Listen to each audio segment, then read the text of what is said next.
श्री स्वामी समर्थ अनंत कोटी ब्रह्मांड नायक राजाधिराज योगराज श्री स्वामी समर्थ महाराज तेजोवृत्ती सद्गुरू परमपूज्य मोरेदादा आणि अखिल भारतीय श्री स्वामी समर्थ गुरुपीठाचे पीठाधीश सर्वांचे श्रद्धास्थान परमपूज्य गुरुमौलींच्या चरणी त्रिवार वंदन.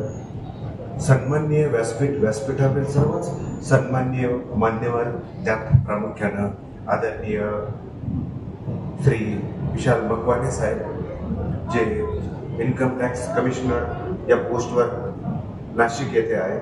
त्यानंतर आदरणीय सुहास पाटील साहेब, जे रिटायर्ड असिस्टंट कमिशनर या पोस्टवर रिटायर्ड झालेले, जे आपल्याला थोड्या वेळापूर्वी मार्गदर्शन केलं. त्यानंतर आदरणीय आमच्या शलाकाताई शिंदे डॉक्टर, ज्यांनी आपल्याला अनमोल सकाळच्या सत्रात मार्गदर्शन केलं.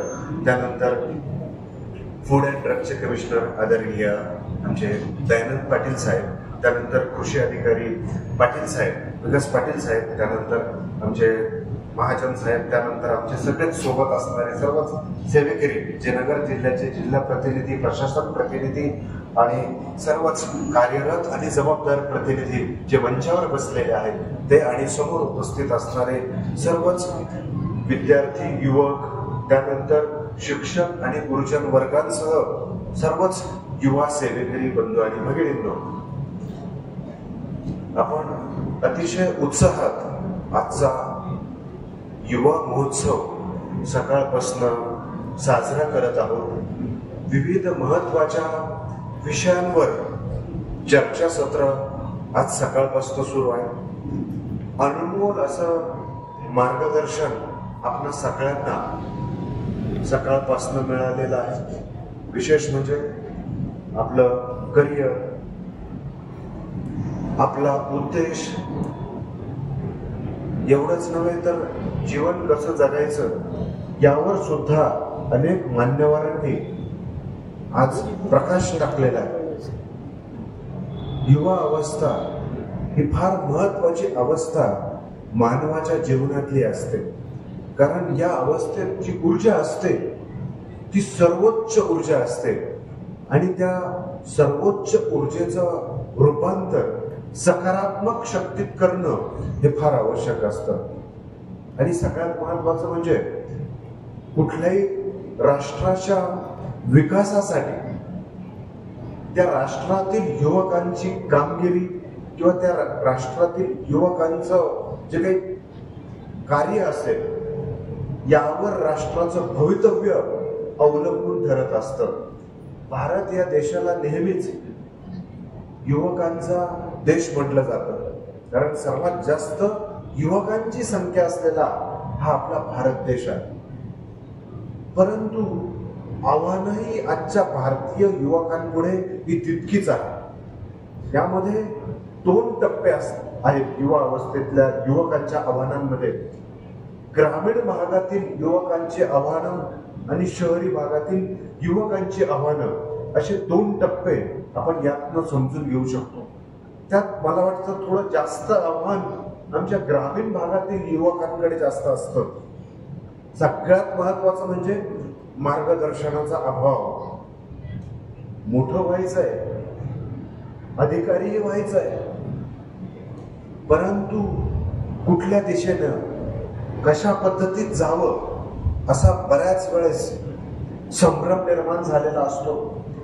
बऱ्याच युवक अशाही पद्धतीत वाहवत जातात की माझ्या मित्रानं जे करिअर निवडलंय कदाचित तेच योग्य आहे, म्हणून सगळा प्रवाह, सगळा फ्लो एकाच दिशेनं जाताना आपल्याला दिसतो. जसं बऱ्याच वेळा शेतकऱ्यांच्या बाबतीत आपल्याला दिसून येतं की एखादा शेतकरी जेव्हा एखादं पीक घेतो, समजा कांद्याचं पीक एखाद्या शेतकऱ्यांनी घेतलं आणि त्या पंचक्रोशीत फारसे कांदे नसतील, त्यामुळे त्याच्या पिकाला खूप भारी भाव मिळतो. नंतर काय होतं की पंचक्रोशीतले सगळे शेतकरी सगळे कांदे लावून टाकतात आणि मग सगळ्यांचा भाव कमी होऊन जातो. अगदी शिक्षण निवडताना, करिअर निवडतानाही आपल्या समोर असेच आव्हानं उभे असतात की एखादा विद्यार्थी एखाद्या क्षेत्रात प्रावीण्य मिळून तिकडे जातो, त्यावेळी सगळा फ्लो प्रवाह तिकडे जातो अशी परिस्थिती आपल्या समाजात आपल्याला पाहायला मिळते. मग आपलं स्किल काय, आपल्याला आपली स्ट्रेंथ काय, याचा फारसा विचार आजच्या काळात केला जात नाही. मग या सेवा मार्गाच्या युवा प्रबोधना विभागातनं हा सुद्धा एक प्रश्न सोडवण्याचा प्रयत्न केला जात असतो की तुमचं स्किल काय, तुम्ही त्या स्किल प्रमाणे करिअर निवडा. उगाच एखाद्या गोष्टीची खूपच आवड आहे, परंतु त्यात जर तुमचं ते स्किल नसेल, तुमचं स्किल भलतच असेल, मग तिथे दिशाभूल होऊ नये म्हणून योग्य दिशा देण्याचं, दाखवण्याचं काम या सेवा मार्गाच्या युवा प्रबोधनाच्या विभागातनं करण्याचं गेले अनेक वर्षापासून चालू आहे. मग त्यात प्रामुख्यानं नेमकं काय केलं जातं? मग त्यात तुमचं प्रबोधन केलं जातं. सर्वात पहिला टप्पा काउन्सिलिंग, तज्ञांकडनं मार्गदर्शन ही केलं जातं की नेमकं तुम्हाला काय काय येतं, काय अपेक्षित आहे, कशा पद्धतीत तुमची वाटचाल तुम्हाला करायची आहे, हे काही प्रश्न विचारले जातात. दुसरा टप्पा येतो त्यातलाच आध्यात्मिक. मग आपल्या भारतीय ऋषीमुनींनी तयार केलेलं वेगवेगळी शास्त्र, त्या शास्त्रांचा इथे वापर केला जातो. मग त्यात संख्याशास्त्र असेल, ज्योतिषशास्त्र सुद्धा असेल. आज ज्योतिषशास्त्राला एक अंधश्रद्धेच्या दृष्टीने सुद्धा पाहिलं जातं, परंतु गुरुवाचार्यांनी तयार केलेल्या या शास्त्रांमध्ये काहीतरी तथ्य आहे, काहीतरी अशी बाजू सुद्धा आहे की जी आपल्याला दिशा दाखवू शकते. त्याचा वापर आपण भविष्य पाहण्याऐवजी आपल्यामध्ये काय स्किल आहे, आपली स्ट्रेंथ काय आहे हे पाहण्यासाठी सुद्धा या शास्त्राचा वापर केला जाऊ शकतो. परंतु आजच्या काळात ही बदनाम झालेली काही शास्त्र आहेत, त्याचा दुरुपयोग चुकीच्या गोष्टीसाठी केला गेल्यामुळे अंधश्रद्धा किंवा थोतांड म्हणून त्याला पाहिलं जातं. परंतु त्याचा योग्य वापर व्हावा, कारण पूर्वाचार्य, पूर्वीचे ऋषीमुनी यांनी अनेक वर्ष मेहनतीने काही शास्त्र निर्माण केलेली होती, जी आपल्या जीवनाला योग्य दिशा देऊ शकतात. आपल्यातली जी काही सुप्त गुण आहेत, ते सुप्त गुण त्यातनं आपल्याला समजू शकतात. याचा सुद्धा वापर या ठिकाणी केला जात असतो.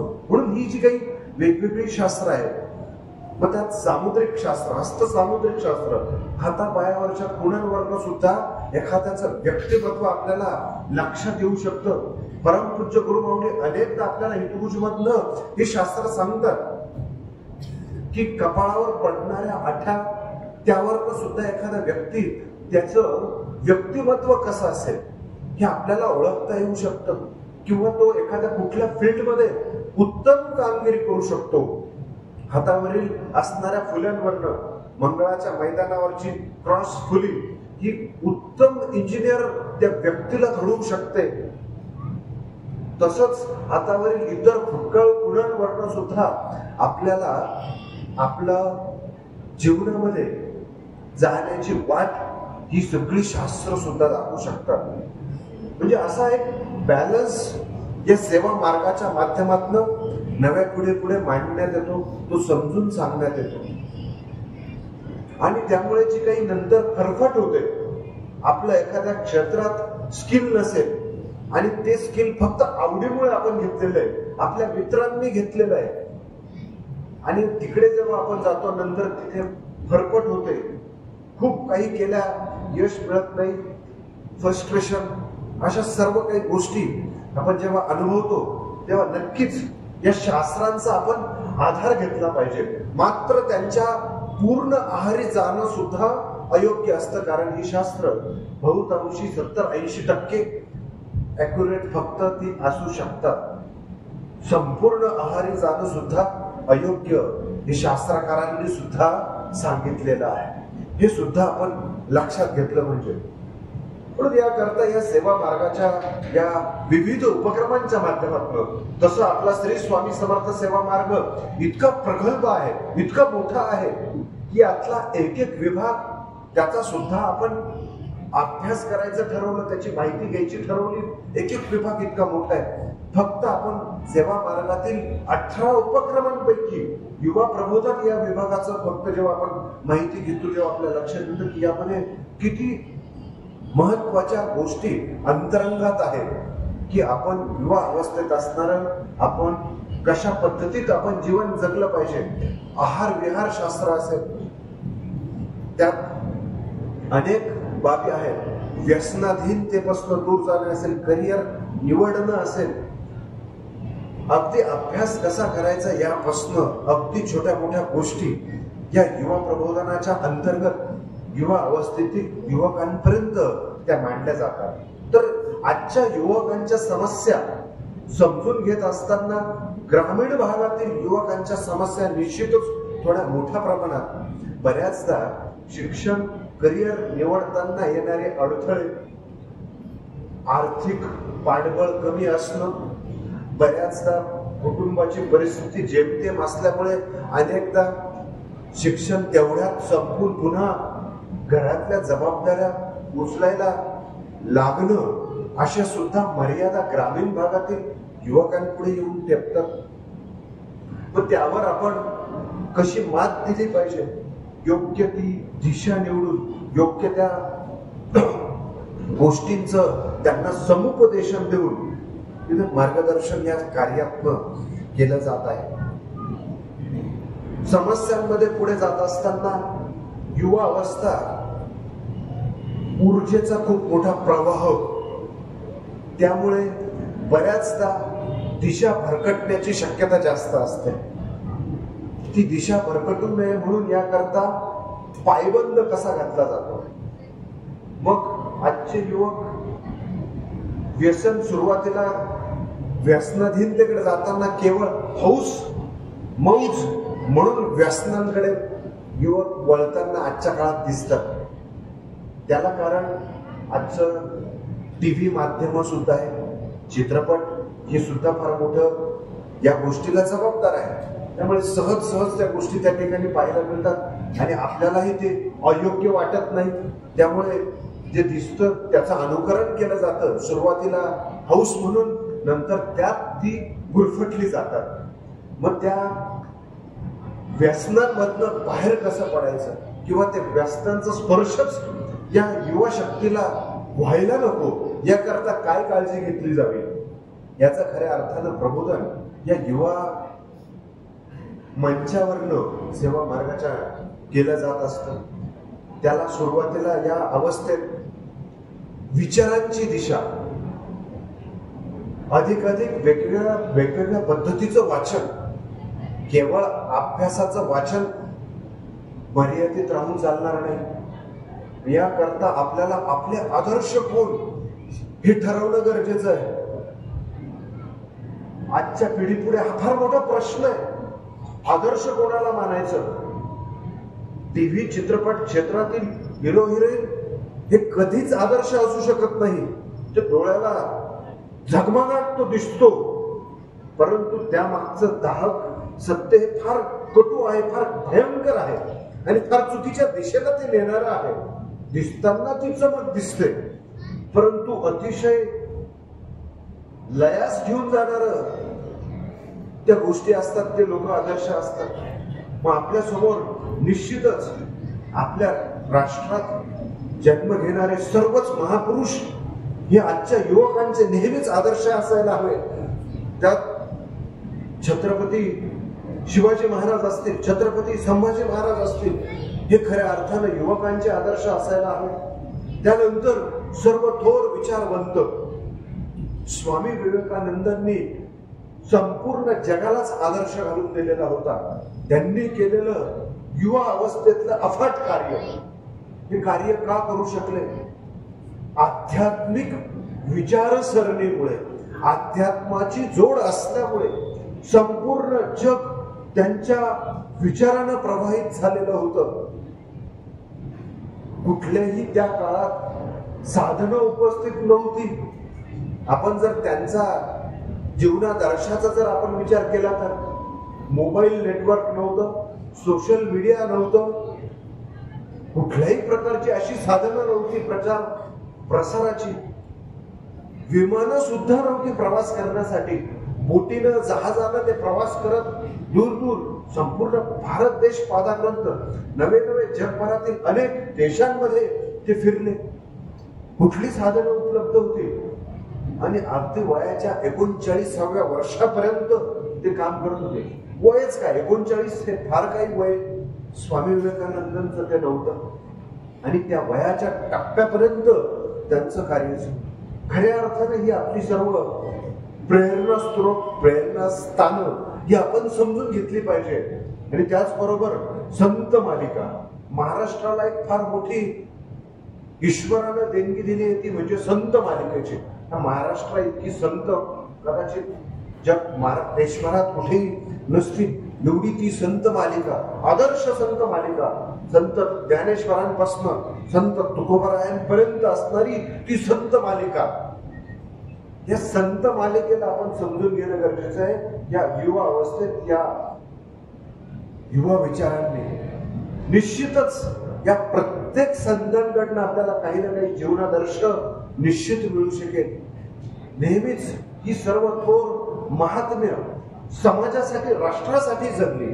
आपल्याला आदरणीय मकवाने साहेबांनी सांगितलं जीवनादर्श आपल्याला कसा असावा, ध्येय कसं असावं. नेमकं आपण करिअर निवडणार आहोत, एखादा उच्च अधिकारी, क्लास 1 अधिकारी, IAS अधिकारी आपल्याला व्हायचं आपण ठरवलेलं असेल, एखादा शासकीय आणखी आपण वेगवेगळ्या क्षेत्रातला उच्चतम अधिकारी व्यक्ती होण्याचं ठरवलेलं आहे. परंतु ते का या शब्दाचा अर्थ नक्कीच एक विचारांची त्या ठिकाणी दिशा असायला हवी हे आपण लक्षात घ्यायला हवं.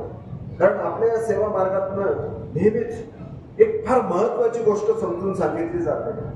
आपल्याला केवळ आपल्या पुरतं जीवन जगायचं नाही, आपल्याला राष्ट्रासाठी, राष्ट्रातील इतर दुःखी पीडितांपर्यंत पोहोचून त्यांच्यासाठी आपण काय करू शकतो आणि खऱ्या अर्थानं ते आपलं जीवन असणार आहे. आणि तेव्हा खऱ्या अर्थानं जेव्हा हा विचार येतो की आपण इतर दुःखी पीडित इतर लोकांसाठी, राष्ट्रासाठी, समाजासाठी जेव्हा आपण जगतो तेव्हा खऱ्या अर्थानं ईश्वर भगवंत हा आपल्याला भरभरून मदत करत असतो.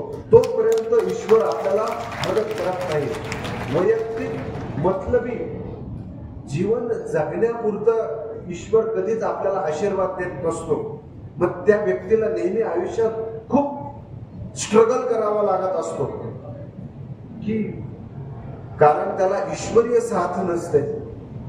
कारण तो जर स्वतःचं कुटुंब, माझं करिअर, बस माझं एवढ्या पुरतं जर आजचा युवक मर्यादित राहिला तर तो भविष्यात नेहमी मर्यादित आणि एकदमच तो सूक्ष्म दिशेकडे वाटचाल करू शकतो. म्हणून याकरता आपल्या विचारांची दिशा कशी असायला अगदी त्या संत मालिकेप्रमाणे थोरांच्या विचारांप्रमाणे ती असायला हवी. आपण थोरा मोठ्यांचे जीवनादर्श या युवा अवस्थेत समजून घ्यायलाच हवे. त्यात महात्मा गांधी सुद्धा आजच्या युवा शक्तीने समजून घेतले पाहिजे.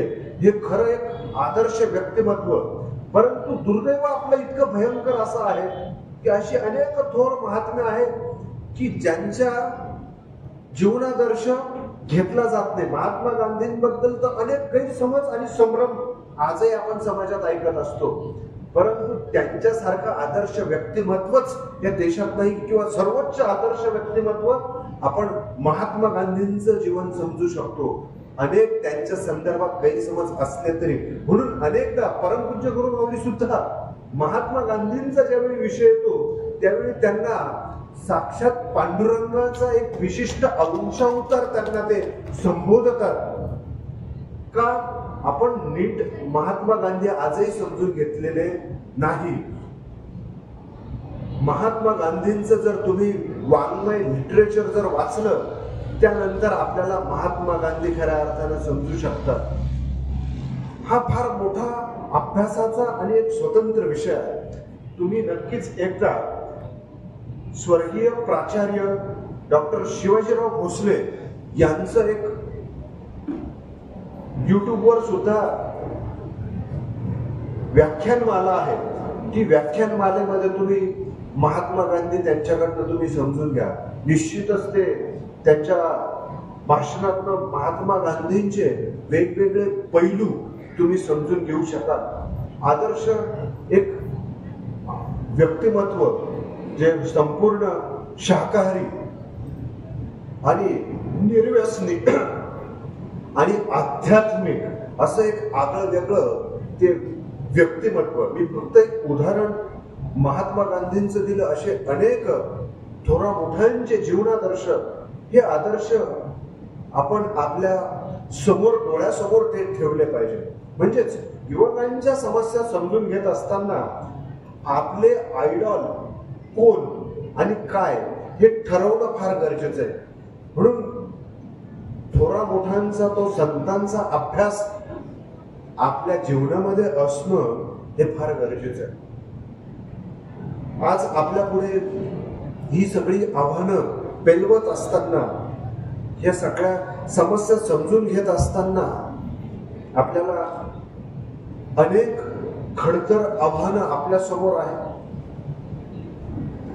आज जसं व्यसनाधीनतेकडे युवक वाटचाल करत आहे, सगळ्यात जास्त युवकांचा समावेश व्यसनाधीनतेकडे आपल्या राष्ट्रामध्ये आहे.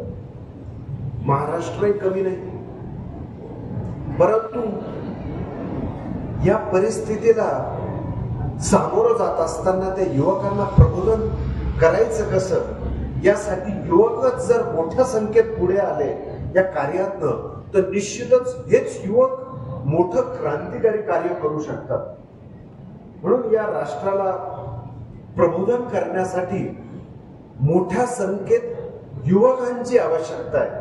म्हणून या युवा प्रबोधनाच्या माध्यमातून ही युवक घडवण्याचं काम युवकच युवकांचं खूप चांगल्या पद्धतीत ऐकू शकतात. याकरता मोठ्या संख्येत प्रबोधन करणारे युवक घडवण्याचं काम सुद्धा या कार्यातनं सुरू आहे. व्यसनाधीनतेमध्ये आपण जर विचार केला, केवळ मद्यपान, धूम्रपान एकमात्र व्यसन नसून व्यसनांचे अनेक प्रकार मार्केटमध्ये आलेले आहेत. ड्रग्सचे वेगवेगळे प्रकार आलेले आहेत. गेल्या 2 वर्षापूर्वी नाशिकमध्ये सुद्धा, म्हणजे नाशिक तसं एक आध्यात्मिक क्षेत्र म्हटलं जातं, परंतु नाशिकमध्ये MD नावाचं ड्रग्सचं मॅन्युफॅक्चरिंग फार मोठ्या प्रमाणात आढळलं, जे महाराष्ट्रभर सप्लाय होत होतं. असं भयंकर ते व्यसन की ज्यामध्ये कुठल्याही प्रकारची ती शुद्ध राहत नाही आणि फार भयंकर त्या व्यसनाला मागणी असलेलं फार भयावह. काही वर्षांपूर्वी त्यावर सेवा मार्गाच्या वतीनं सुद्धा अभियान राबवण्यात आलेलं होतं की अशा पद्धतीचं ड्रग्स मार्केटमध्ये आलेलं आहे. युवकांना अक्षरशः वाताहत करणारं, शारीरिक सुद्धा मानसिक सुद्धा अशी अनेक आव्हान. त्यानंतर आणखी काही व्यसनाधीनतेमध्ये, आणखी वेगवेगळ्या प्रकारच्या व्यसनांमध्ये आजच्या काळात शालेय विद्यार्थी सुद्धा ज्या व्यसनांकडे लागलेले आहेत. मग त्यात शहरी भागातले विद्यार्थी 8वी 9वी पासूनचे पुढचे विद्यार्थ्यांमध्ये प्रमाण आढळलं. वेब नावाचं एक व्यसन आहे. म्हणजे एक डिव्हाइस असतं ज्यामध्ये काही केमिकल टाकलं जातं आणि ते चार्जिंग करून, मला वाटतं त्याचं व्यसन केलं असतं, सिगरेट सारखं. वेब नावाचं एक व्यसन आहे. इतकं भयंकर आहे की जे शालेय विद्यार्थी मोठ्या प्रमाणात करताना आढळतात. दिल्ली सारख्या शहरामध्ये गेल्या 2 वर्षापूर्वी फार मोठा प्रसंग दिल्लीमध्ये, दिल्लीचे सेवेकरी जेव्हा गुरुपीठामध्ये आलेले होते, त्यांनी सांगितलं त्यावेळी दिल्लीमध्ये ते अभियान आम्ही सर्व सेवेकऱ्यांनी, देश विदेश अभियानातले सेवेकरी आम्ही सर्व सेवेकऱ्यांनी मिळून तिथे प्रबोधन करण्यासाठी जावं लागलं होतं. त्यांनी एक भयंकर प्रसंग सांगितला होता की दिल्लीमधल्या प्रत्येक शाळेमधले जवळपास 90% विद्यार्थी त्या वेब नावाचं व्यसन करतात. 90% विद्यार्थी प्रत्येक शाळेतले. फार भयंकर अशी स्थिती.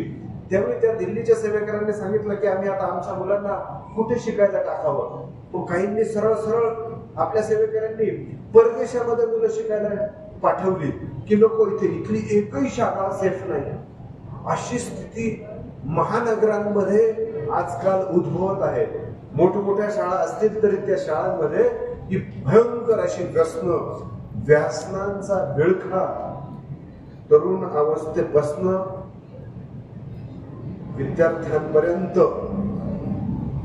विद्यार्थ्यांपासून तरुणांपर्यंत फार मोठ्या प्रमाणात ही व्यस्त पसरत आहे.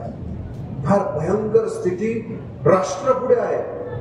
व्यसनांमध्ये गुरफटलेली ही पिढी या देशाचं काय भवितव्य असेल, काय कल्याण करेल, काय या देशाचं वाटचाल असेल, आपण जर फार विचार केला तर फार भयंकर स्थिती आहे. अशी भयंकर व्यसन. त्यानंतर मागच्या वर्षी सुद्धा कर्नाटकातील बेळगाव परिसरातील सेवेकरी खास बालसंस्कार आणि युवा प्रबोधनाचा कार्यक्रम मागणी करण्यासाठी तिथे आले. त्यांनी एकच प्रश्न मांडला. बेळगाव खानापूर तसं निम शहरी भाग, थोडा ग्रामीण भाग. त्यांनी असं सांगितलं की आमच्या सर्व शाळांमध्ये, खानापूर बेळगाव परिसरातल्या सगळ्या शाळांमधले विद्यार्थी सुद्धा व्यसनाधीन होत आहे. तिथे ते कुठलं व्यसन? गांजाचं व्यसन. तेथील बहुतांशी विद्यार्थी, 80-90% विद्यार्थी गांजाचं व्यसन करत आहे. असं तिथल्या सर्व सेवेकऱ्यांनी येऊन सांगितलं की आमच्या सर्व शाळा गांजाग्रस्त झालेल्या. इथं मोठ्या प्रमाणात गांजा लावला जात आहेत. कारण तो ग्रामीण, तो शेतकरी, त्या भाग बांधावर त्या गांजाचं मोठ्या प्रमाणात उत्पादन आहे आणि ते शाळकरी विद्यार्थी गांजाच्या व्यसनाला लागलेले आहेत. फार भयंकर स्थिती आहे. काय करावं?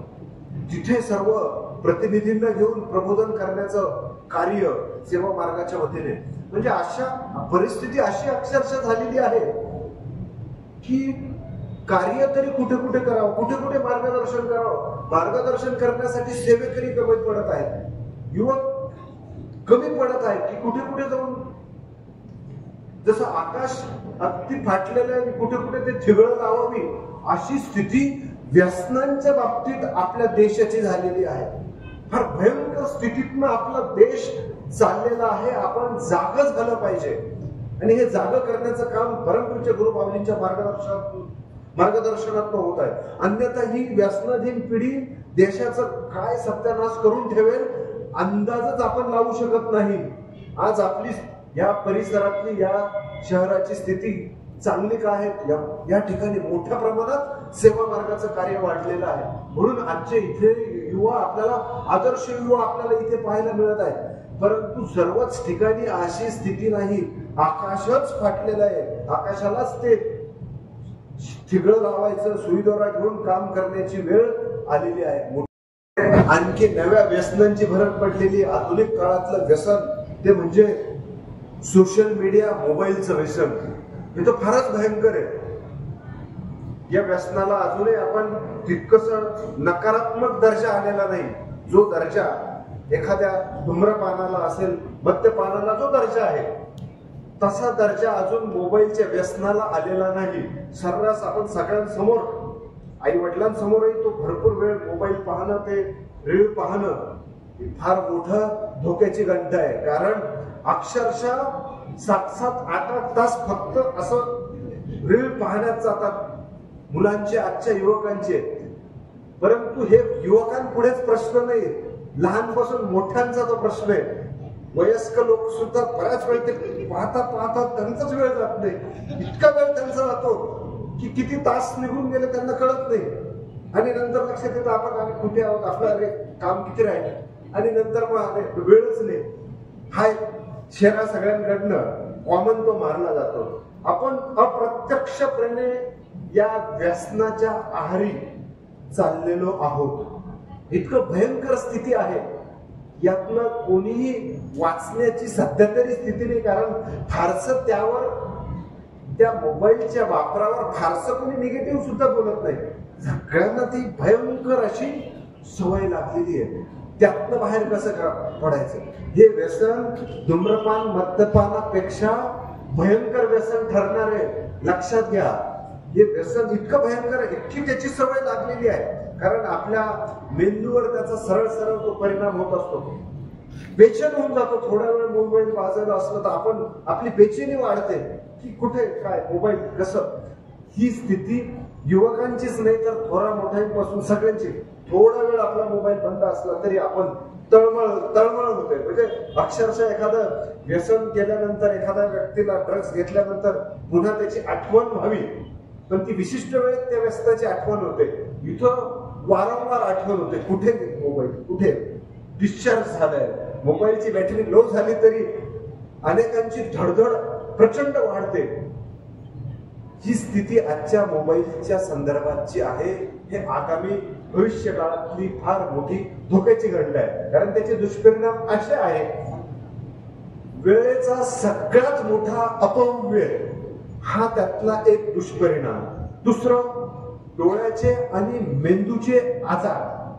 कारण तासन तास एखादी वस्तू, स्क्रीन डोळ्यासमोर असेल तर मेंदू आकुंचन पावण्याची क्रिया होते. अनेक तज्ञांनी हे सांगितलेले, डॉक्टरांनी सांगितलेले आहे. आता अनेक शाळांमध्ये प्रबोधन होत आहेत की ऑनलाईन जे काही शाळांमधले काही प्रकार असतील ते बंद करा, ऑफलाईन जास्तीत जास्त विद्यार्थ्यांना शिकवा. त्या विद्यार्थ्यांच्या मेंदूवर सरळ सरळ परिणाम होत आहेत. मग त्यात मुलांची चिडचिड वाढणं असेल, नैराश्य लहान मुलांमध्ये येण्याचं, डिप्रेशन लहान मुलांमध्ये येण्याचा जो प्रकार आहे तो मोबाईलमुळे आहे. त्यानंतर त्यात अनेक गोष्टी आहेत. मुलांचं कॉन्सन्ट्रेशन होत नाही. हा सगळ्यात भयंकर असा प्रकार या मोबाईलमुळे आगामी काळात आपल्या समोर आलेला आहे. दुसरं, या समाज माध्यमांवर, सोशल मीडियावर चुकीच्या गोष्टी सरळ सरळ एंटरटेनमेंट म्हणजेच करमणुकीसाठी वापरल्या जात आहे. आणि त्यावर छोटे छोटे असे काही रील्स असतात जे सरळ सरळ अगदी ज्या आपण गोष्टी चार चौघात बोलू शकत नाही अशा गोष्टी त्या सोशल मीडियावर बोलल्या जात आहेत. आणि त्यावर अनेक रील स्टार आदर्श म्हणून जन्माला येत आहेत. अनेक पॉडकास्ट करणारे, मुलाखतकार ही इतके असे भयंकर आलेले आहेत, ते लोकप्रिय होताना दिसत आहेत.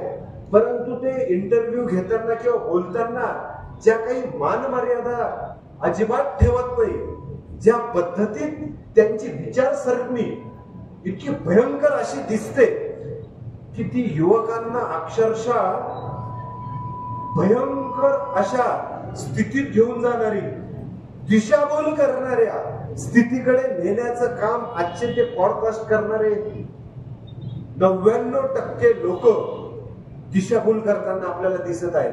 त्यापासून जर आपण वेळीच सावध झालं तर ठीक, अन्यथा ते कुठे घेऊन जातील, काय शिकवतील, काय आपली दशा होईल याचं आपण इमॅजिन सुद्धा करू शकणार नाही.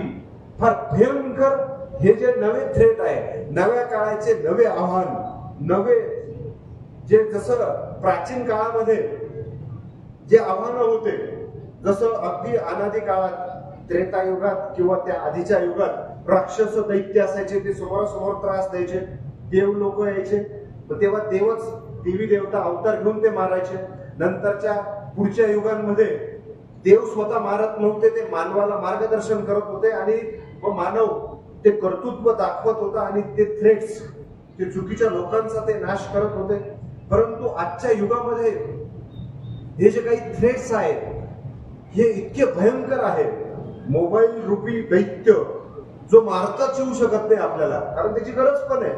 दुसऱ्या बाजूला तो आपले खूप महत्वाचे काम करतो, परंतु त्याचे जे साईड इफेक्ट आहे ते इतके भयंकर आहे. म्हणून या कलियुगातील हे नवे दैत्य, असुर, हे जे असे आहे की ज्याला सरळ सरळ आपण मारू शकत नाही, तो खिशातच घेऊन फिरावा लागतो, असं हे नव्या काळातलं आव्हान आहे. या आव्हानाला समोर जात असताना आपण काय करू शकतो, तर सगळ्यात महत्वाचा या सर्व गोष्टींवर उपाय, व्यसनाधीनपासून सुद्धा सुटण्याचा उपाय म्हणजे आपल्या मनावर नियंत्रण. मनावर नियंत्रण आपण कधी आणू शकतो? ईश्वरीय उपासनेनं, आध्यात्मिक सेवेमुळेच आपण ते नियंत्रण आणू शकतो. म्हणून यासाठी आध्यात्मिक नियमितपणे आपली उपासना आध्यात्मिक ग्रंथांचं वाचन हे जेव्हा आपण करू तेव्हा निश्चितच आपल्याला मनावर नियंत्रण आणता येतं.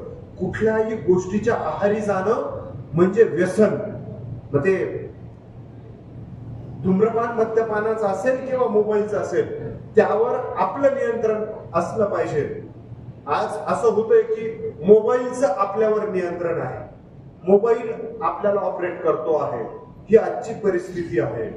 मग ऐवजी आपण त्याचा वापर किती कसा करावा हे आपल्या पद्धतीत आपल्या मनाला ठरवता आलं पाहिजे. आपल्या मनाचं त्या ठिकाणी नियंत्रण असलंच पाहिजे.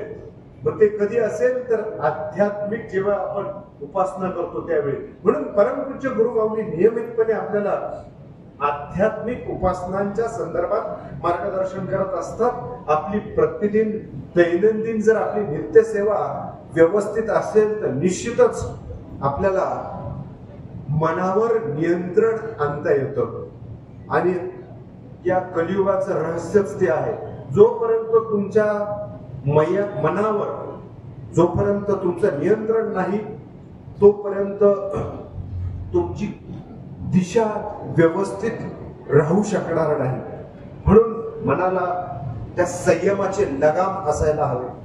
याकरता आपण नियमितपणे त्या उपासना, योग्य तो सत्संग म्हणजे योग्य लोकांकडनं नियमितपणे जर आपण मार्गदर्शन घेत राहिलो निश्चितच हे प्रबोधन आपल्याला जीवनाची दिशा ठरवण्यासाठी योग्य ठरू शकणार आहे.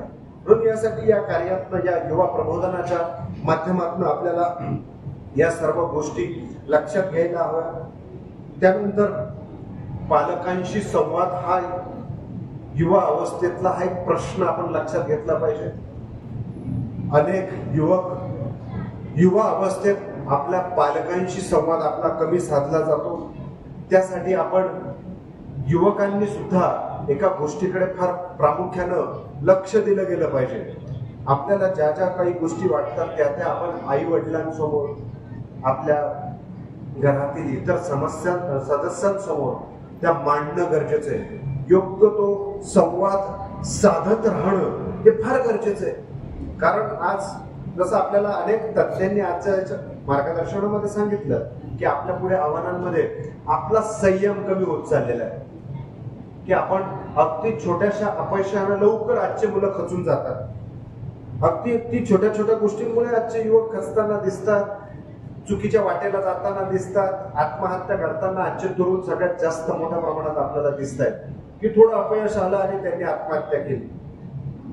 तर मग तो संयम कसा वाढवायचा, प्रसंगाला संकटाला समोर कसं जायचं आणि संकटाला सामोरं जाण्याची शक्ती आपण कशी ठेवली गेली पाहिजे.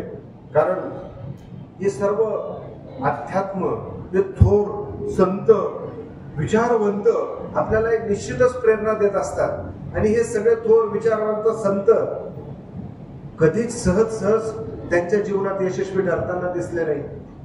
सतत त्यांनी संकट झेलली, सतत संकटांचा सामना केला. असा एकही संत नव्हता की ज्यानं समाजाचा विरोध पत्करला नाही, त्याच्यावर एखादं संकट आलं नाही. सगळ्यात मोठमोठी संकट या संत मालिकेवरच आलेली हा इतिहास आहे, हे आपण समजून घेतलं पाहिजे. आणि त्यांचा आपण जीवनादर्श जर ठेवला, एवढं किती मोठं अपयश, मोठं संकट, त्या संकटाचा आपल्याला सामना करण्याची आपण शक्ती ठेवली गेली पाहिजे.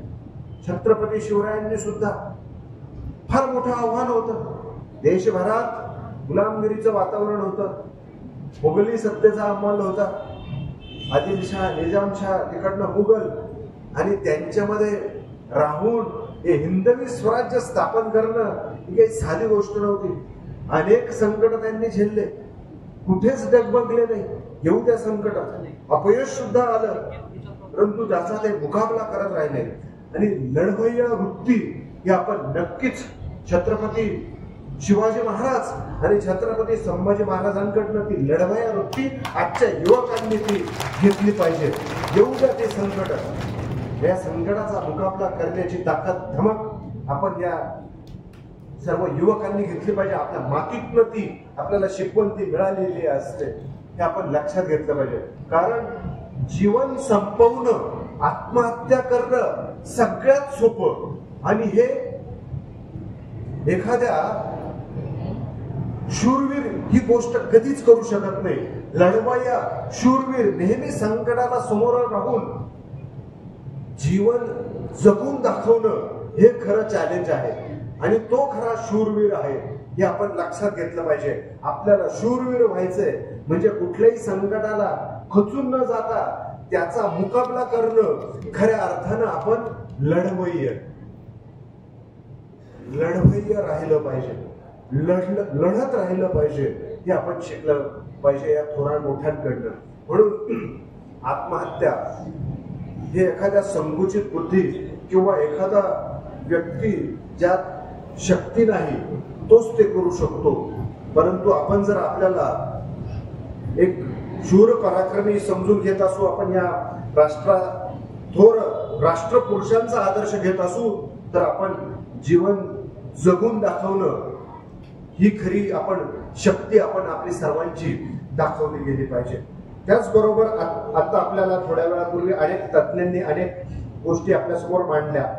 अभ्यास कसा करायचा, कशा पद्धतीत करायचा यावर सखोल मार्गदर्शन केलं. बऱ्याच युवक आजच्या काळात अभ्यास करण्याच्या चुकीच्या पद्धतीमुळे अपयशी ठरतात. आणि या दोन्ही मुख्य वक्त्यांनी आपल्याला फार महत्वाचं एक पॉइंट सांगितला, अभ्यास करण्याची वेळ. बहुतांशी मुलं केवळ रात्री अभ्यास करण्यात समाधान मानतात. दोन्ही आपल्याला तज्ञांनी सांगितलंय रात्रीचा अभ्यास कधीच चांगला नसतो. आणि कारण रात्रीची झोप ही फार महत्वाची असते. आरोग्यशास्त्रीय दृष्ट्या रात्री 10:30 किंवा 11 ते 4 ही सगळ्यात महत्वाची झोप शरीरासाठी असते, ज्यामुळे शरीर पुन्हा एकदा ताजतवानं होत असतं. 8 तास किंवा 6 तासाची जी झोप सांगितली जाते ती रात्रीची सांगितली जाते. तो टाइम म्हणजे 11 ते 4 हा सर्वोच्च शरीराला पुन्हा दुरुस्त करण्याचा टाइम असतो. त्यामुळे ती सर्वोच्च झोपेची वेळ म्हटली जाते. परंतु आजच्या तरुणांमध्ये तो एक अभाव असतो.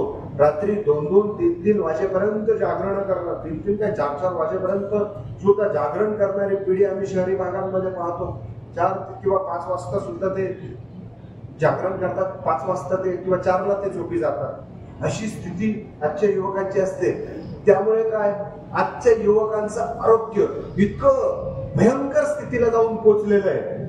मग आजच्या युवकांचे आजार जर आपण अभ्यासले, 30 मध्ये आजच्या युवकांना हार्ट अटॅक येणं, ब्लड प्रेशर, डायबेटीस सारखा आजार 30 मध्ये, 25 आता तर शहरात गेलं तर 25तले मुलं बीपीची गोळी म्हणजे ब्लड प्रेशरची गोळी घ्यायला लागलेले. इतकी भयंकर स्थिती आहे. वेगवेगळे आजार, वेगवेगळे हार्मोन्सचं सिक्रेशन प्रॉपर न होणं, इनबॅलन्स होणं, हे आजार का होत आहेत? एक जागरण आणि चुकीचा आहार विहार. चुकीचा आहार विहार, इतकी चुकीची जीवनशैली आपली झालेली आहे. त्यात फास्ट फूड, जंक फूड. त्या फास्ट फूड, जंक फूड मध्ये सर्वोच्च जर खराब फूड असेल चायनीज, ते आजच्या पिढीला प्रचंड आवडतं. त्याच्या खूप आहारी आजचे योग जाताना आपल्याला दिसतंय. ते किती भयंकर आहे, किती त्यात काय काय इन्ग्रेडियंट आहे आपल्याला बहुतांशी सगळ्यांना ते माहिती असतं. इतकं ते भयंकर.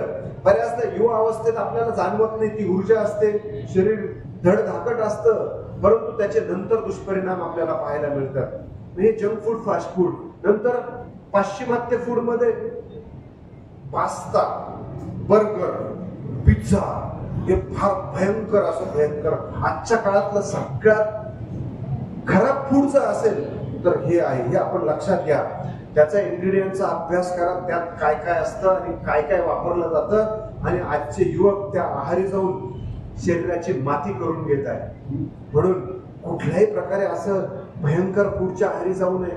त्यानंतर काही शरीराची अतिरिक्त काळजी घेणारे युवक असतात की नाही, आम्ही प्रोटीन इन्ग्रेडियंट जास्त वाढू, जिम, त्यामध्ये अनेक जण आजचे युवक जिम मध्ये जातात. जिम मध्ये जाणं चांगलंच आहे, परंतु आपल्या शरीराच्या मानानं अधिक व्यायाम करणं, चुकीच्या पद्धतीचे व्यायाम करणं, त्यामुळे अनेकदा त्यांना त्याचे दुष्परिणाम भोगायला लागतात.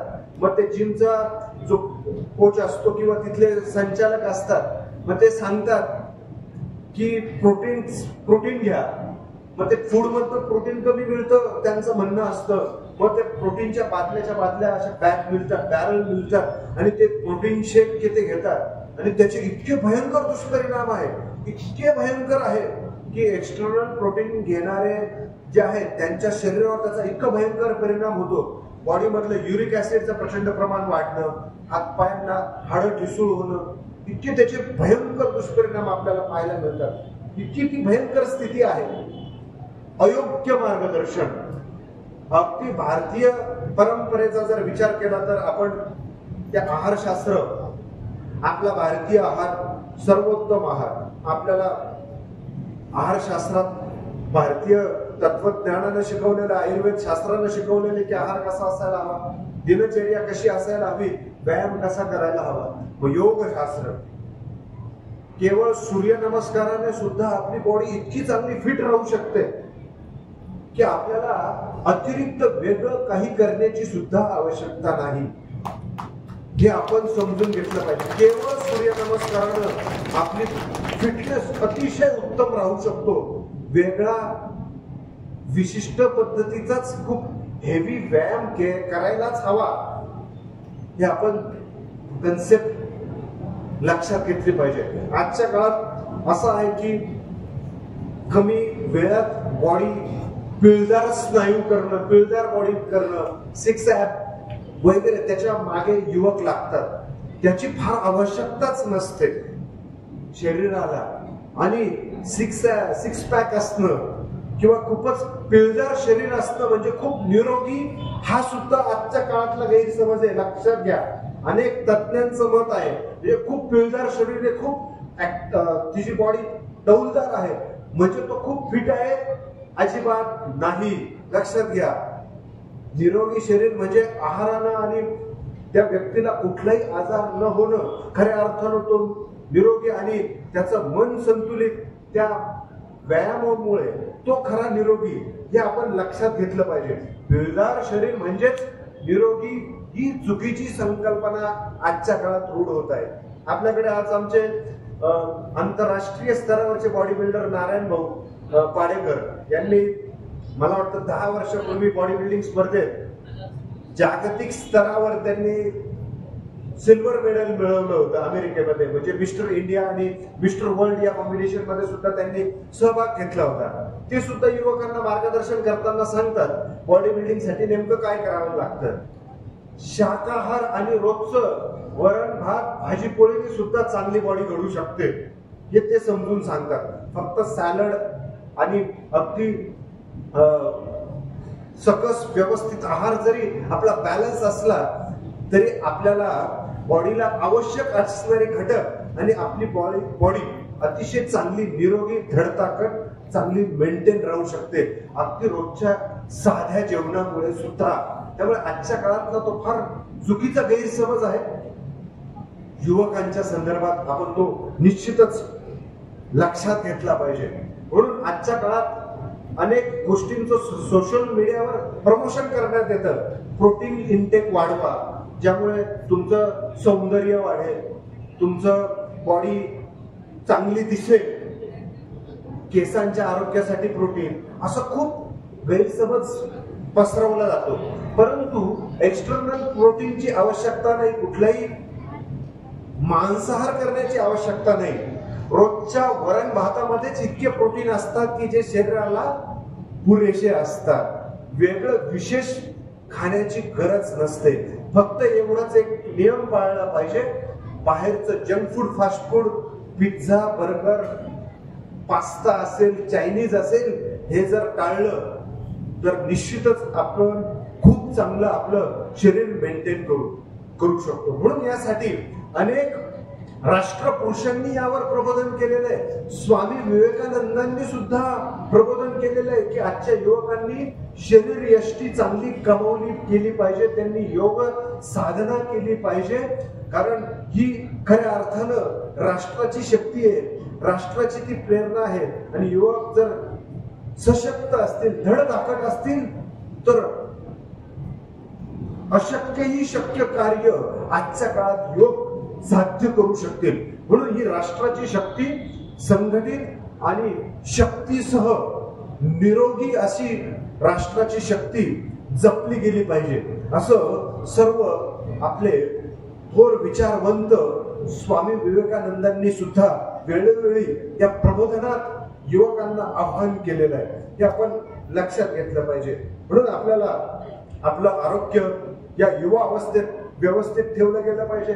उगाच मग खूप अभ्यास आहे, मग जेवणाच्या वेळा, आहारशास्त्रामध्ये महत्वाचा फॉर्म्युला आहे, जेवणाच्या वेळा पाळणं हे फार महत्वाचं आरोग्याच्या दृष्टीने सूत्र आहे की आपण वेळेत आहार घेतला पाहिजे, वेळा जेवणाच्या ठरल्या गेला पाहिजे. मग आयुर्वेद शास्त्र काय सांगतं? सकाळी अधिक आहार, दुपारी मीडियम आहार आणि संध्याकाळी कमीत कमी आहार, हे सूत्र आरोग्य व्यवस्थित राहण्याचं आरोग्यशास्त्रानं किंवा आयुर्वेदानं सांगितलेलं आहे. मग त्यात एक म्हण म्हटली जाते की सकाळी राजाप्रमाणे जेवण करावं, दुपारी शिपयाप्रमाणे आणि रात्री संध्याकाळी भिकाऱ्याप्रमाणे. म्हणजे तो आहाराचा क्रम तसा असायला हवा. अधिक आहार हा सकाळी असायला हवा. नेमकं आपलं सूत्र उलट असतं. सकाळी थोडक्यात आपण थोडासा नाश्ता करतो, दुपारी मीडियम जेवतो आणि रात्री सगळ्यात जास्त भरभरून आपण ते जेवत असतो.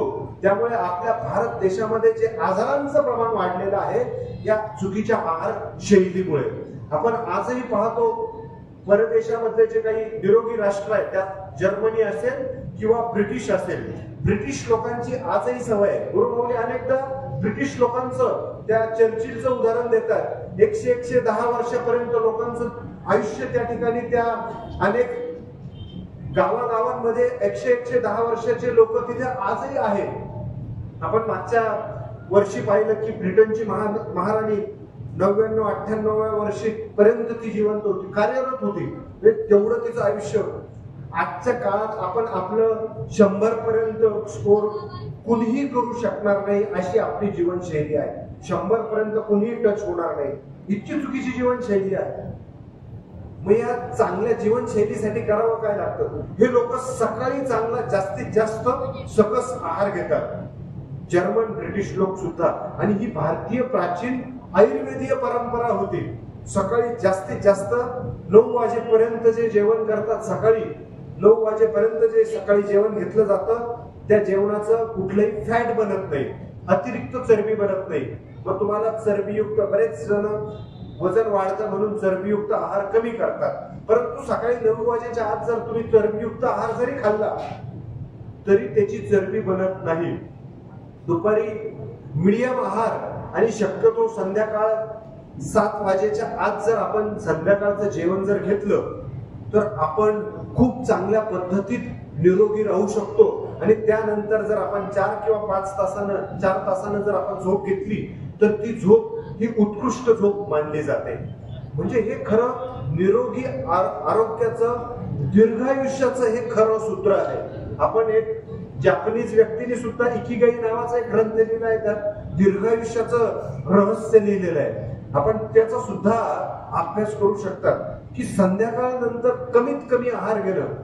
7 वाजेच्या आत जर तुम्ही जेवणाची सवय लावली, सुरुवातीला आपल्याला खूप अवघड पडतं, कारण आपल्याकडे 9 नंतर, काही ठिकाणी 11 नंतर, 11 वाजता लोक जेवतात.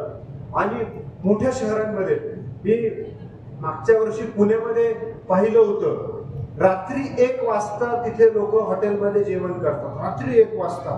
किती भयंकर. आणि सगळेजण त्यांचं आरोग्य पूर्णपणे शरीर बर्बाद करून टाकत आहेत. ही वेळ जेवणाची नाही, ही शरीराला रिलॅक्स करण्याची वेळ आहे.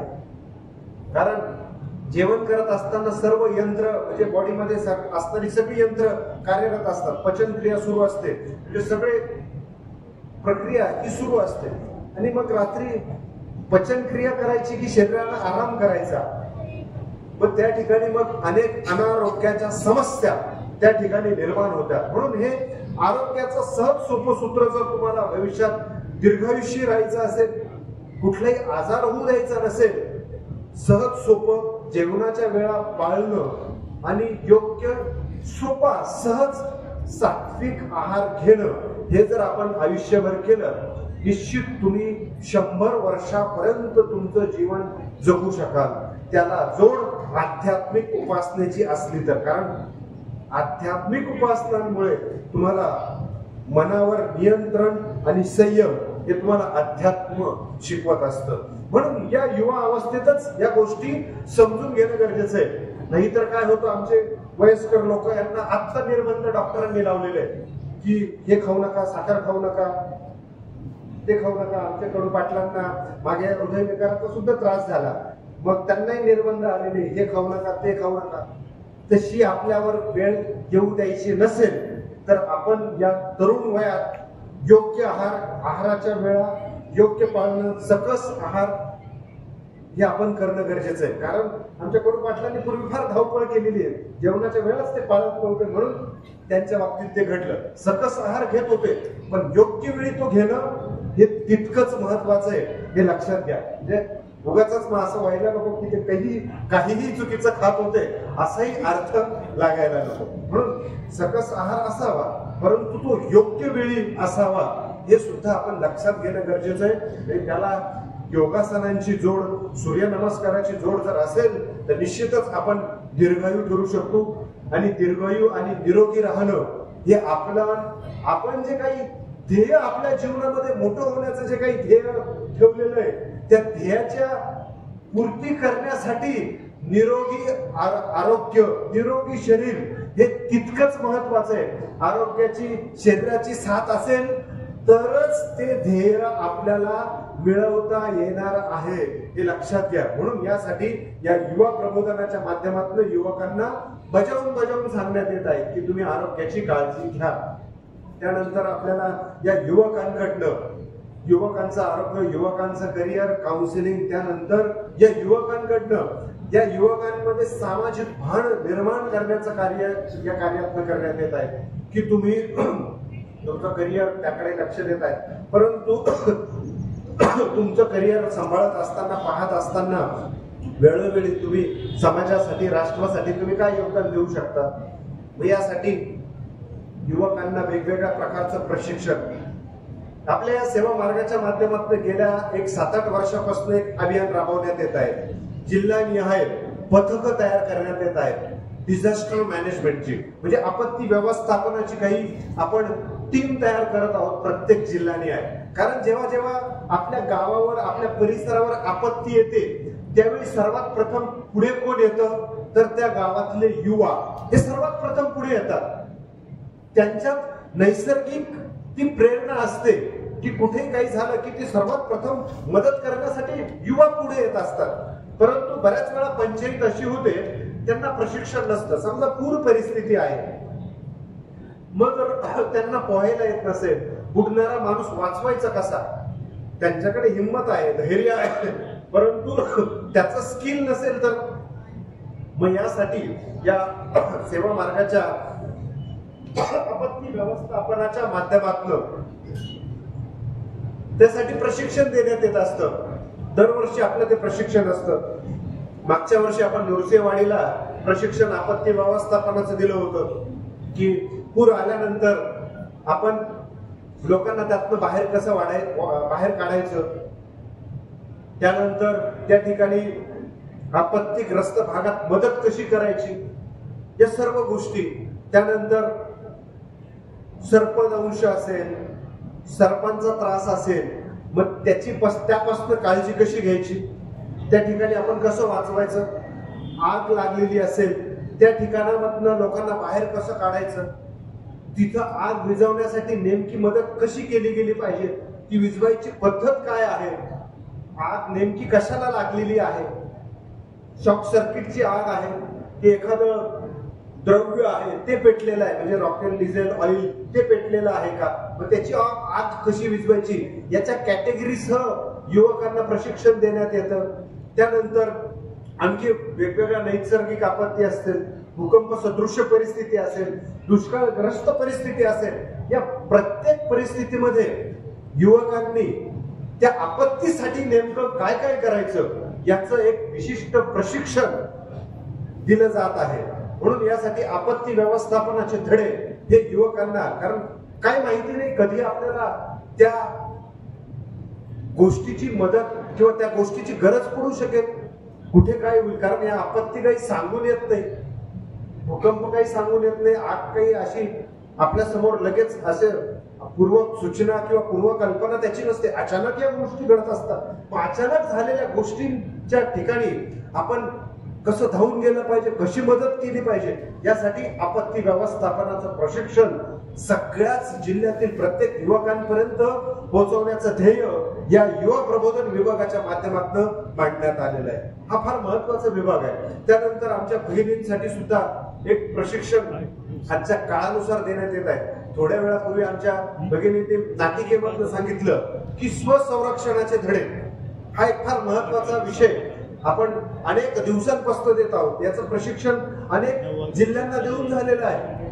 यामध्ये आपण एक प्रशिक्षण असं छोटंसं डिझाईन करण्यात आलेलं आहे की हे प्रशिक्षण विशेष भगिनींसाठी आहे. मग त्यात लहान मुली असतीलही त्या किंवा वृद्ध महिला असतील त्या सुद्धा त्याचा वापर करू शकतील. टेक्निक शिकवलं जात आहे, स्वतःचा बचाव कसा करायचा आणि प्रहार कसा करायचा. एखादा व्यक्ती आपल्याला त्रास देत आहोत, एखाद्या व्यक्तीने आपल्याला पकडून ठेवलेलं आहे, त्या पकडीमधनं आपण बाहेर कसं पडायचं आणि त्याला योग्य असा प्रहार कसा करायचा.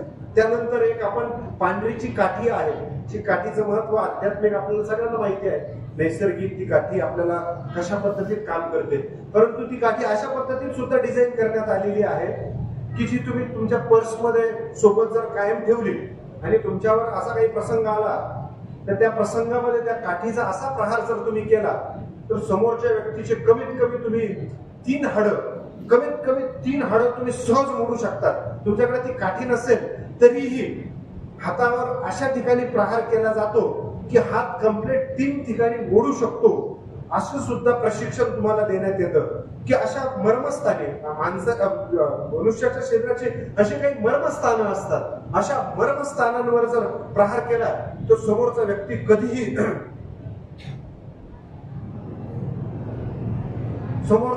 कधीही तुमचं नावच घेऊ शकत नाही. मग तुम्ही किती कमजोर असाल, समोरचा किती व्यक्ती ताकदवर असला, ताकदवर व्यक्तीवर सुद्धा तुम्ही इतक्या सहज प्रहार करून कमीत कमी त्याचे 3 हाडं किंवा त्याची कवटी सुद्धा सहज तुम्ही मोडू शकतात. इतकी त्याचं अगदी सहज सोपं तंत्र हे प्रत्येक भगिनीपर्यंत शिकवण्याचा उद्देश या युवा प्रबोधनाच्या माध्यमातून मांडण्यात आले. कारण आजची देशाची स्थिती जितकी भयंकर झालेली आहे, आमच्या भगिनी इतक्या असुरक्षित झालेल्या आहेत, देशात इतक्या भयंकर त्या घटना घडत आहेत की हे प्रशिक्षण दिल्याशिवाय आपल्याला पर्याय नाही. तोपर्यंत त्यांना कॉन्फिडन्स येणार नाही. परंतु त्यासोबत आमचे गुरुमाऊली आपल्याला हेही सांगतात की भगिनींनी जर हे 11 अलंकार वापरले तर ते अलंकार सुद्धा त्यांना आत्मविश्वास प्रदान करतात, शक्ती प्रदान करतात, धैर्य प्रदान करतात. मग त्या अलंकारांमध्ये आजच्या भगिनींनी 2-2 जर काचेच्या बांगड्या घातल्या तर या बांगड्या त्यांचं मानसिक धैर्य प्रचंड वाढवण्याचं काम करतात. या उगाचच घालण्यात येत नाही किंवा त्या शोभेचे अलंकार बांगड्या नाही, शोभेच्या म्हणून आपण त्या वापरतो कारण त्या हातात असाव्या, परंतु त्या शोभेचा अलंकार म्हणून नाही, हे आपण लक्षात घेतलं पाहिजे. भगवतीनं हे असं एक रहस्य भगिनींसाठी दिलेलं आहे की या जेव्हा काचेच्या बांगड्या भगिनींच्या मनगटात असतात, मनगटामधले ॲक्युप्रेशर पॉइंट्स बांगड्या खालीवर झाल्यामुळे प्रेस होत असतात, त्यामुळे त्यांचं मनोधैर्य वाढत असतं. ते मनोधैर्य इतकं वाढत असतं. जेव्हा एखादी भगिनी, साधं उदाहरण घ्यायचं झालं, पूर्वी आपली आई असेल, आई जेव्हा आपल्याला रागवत असेल आणि रागवता जर आईने असं केलं त्यावेळी आपण समजून घ्यायचं की आपलं आता काही खरं नाही. आपला खेळच संपला.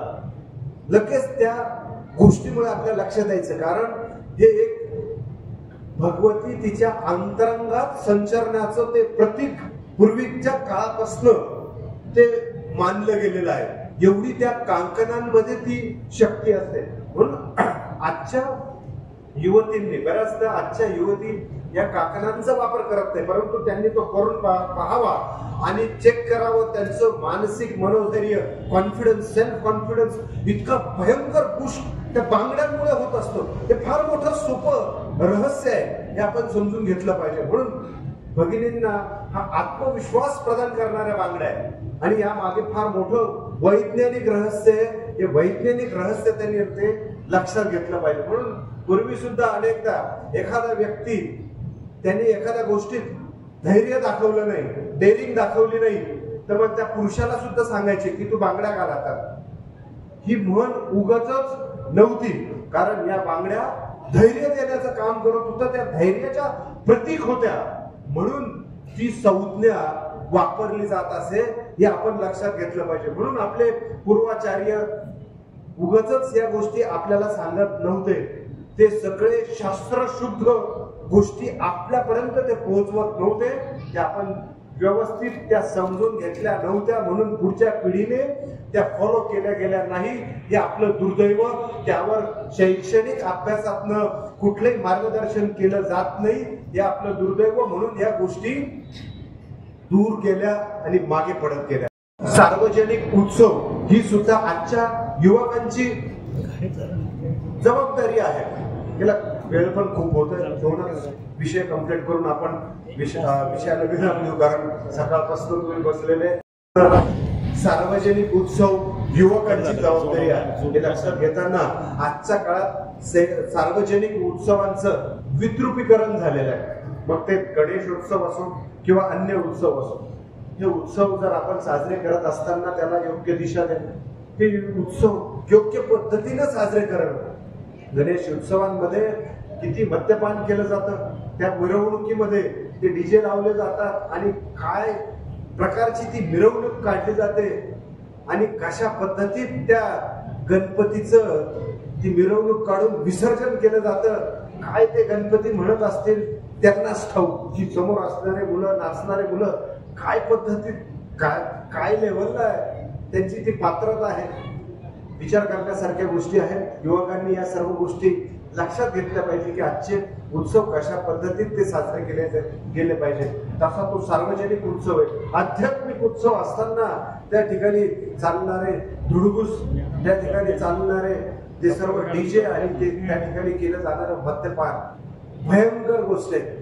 यापासून आपल्याला आजच्या युवा पिढीला वाचवायचंय. आपल्याला सर्वांना ते प्रयत्न केले पाहिजे. आपण आदर्श सगळ्यांना आपल्याला आधी दाखवून द्यावा लागणार आहे. जसं आपलं लोणीचं युवा प्रबोधन केंद्र संपूर्ण महाराष्ट्रातील युवकांना एक आयडियल ठरलेलं आहे आणि त्यांच्यामुळे अनेक प्रबोधन केंद्र महाराष्ट्रभरात सुरू झालेले आहेत. त्यांनी सुरू केलेले जे उपक्रम आहेत ते सर्व आदर्शवत ठरत आहेत, कारण युवकच लवकर युवकांना अनुकरण, युवकांचं सहज अनुकरण करत असतात. म्हणून युवकांनीच युवकांना प्रेरणा देणं हे फार गरजेचं असतं. म्हणून या ठिकाणी सार्वजनिक उत्सव, त्या उत्सवांचं केलं जाणारं, त्या उत्सवात आपल्याला योग्य दिशा देणं युवकांना फार गरजेचं आहे. दिवाळी असेल किंवा अन्य उत्सव असतील हे आपण समजून घेणं गरजेचं आहे. त्यानंतर आपल्याला महत्वाचा मुद्दा म्हणजे टाइम मॅनेजमेंट हा फार महत्वाचा मुद्दा आहे आजच्या काळात. आजच्या काळात एक गोष्ट काळानुरूप आपल्यातनं कमी होत चाललेली आहे, ती म्हणजे दैनंदिनी लिहिणं, रोजीनिशी लिहिणं, म्हणजे डायरी लिहिणं. हा प्रकार जवळपास बंद झालेला आहे. फार कमी लोक असतील की जे आपली रोजची डायरी लिहितील. हा प्रकार फार बंद झालेला आहे.